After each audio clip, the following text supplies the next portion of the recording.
Hey everyone, and welcome to the Xbox Ultimate channel. Today we're having a look at Resident Evil Village on the Xbox Series X at full 4K with HDR on, and an RTX 3080 gaming PC at 1440 upscaling to 4K. To start with then, with a bit of the cutscene here and also a freeze frame of the front room, can you tell which one is the Series X and which one is the RTX 3080?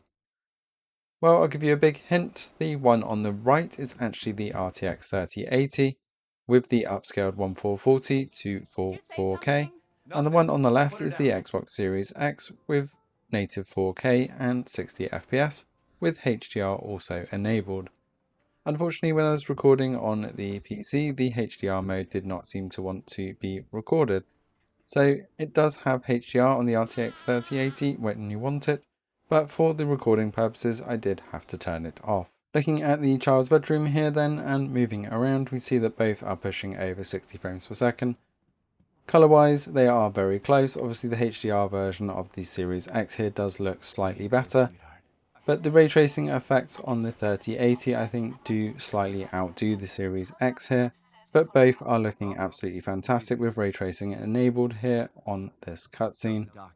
We see the ray tracing a lot more as we go through some of the lighter sections later on, but when we go into the dark areas, it is a very close call. Both of them have a bit of black bleed, although I did not notice it as much on the RTX 3080 while playing, while I did notice it on the Series X while playing on a 4K TV. Overall though, we did get a couple of stutters on the RTX 3080, but when we come into the lighter areas, I do feel that the RTX 3080, even with the 1440 upscaled, still has a bit better clarity.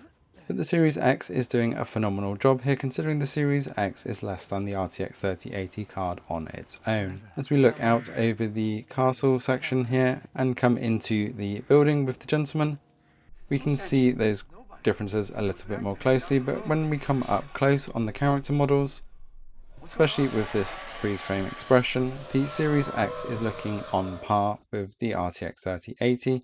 The up close model detail and the ray tracing on lighting effects is absolutely phenomenal. And as we finish this cutscene, we can see that it's very close between both the 3080 and Series X. The cutscenes are extremely well done, and I do think it favours the 4K resolution on the cutscenes. With the monster here, we'll freeze and have a look between the two. This is where we see a bit more detail on the faster side. The Series X is still looking phenomenally detailed here.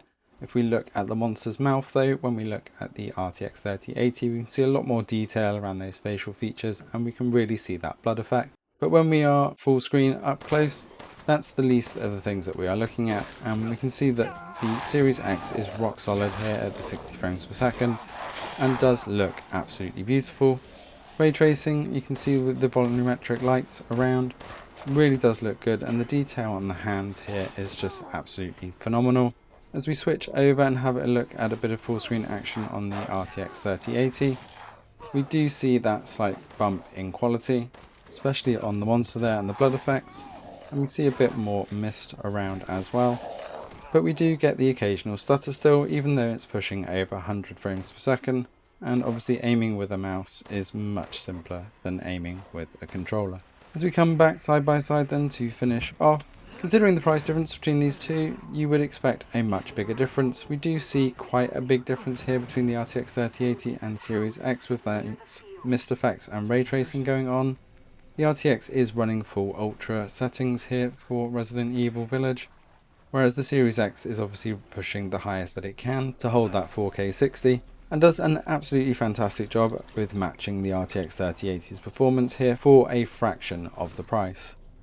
Thanks for watching. Let us know in the comments below what you think of this comparison and whether you have been playing Resident Evil Village. Don't forget to hit that subscribe button, and we will see you next time.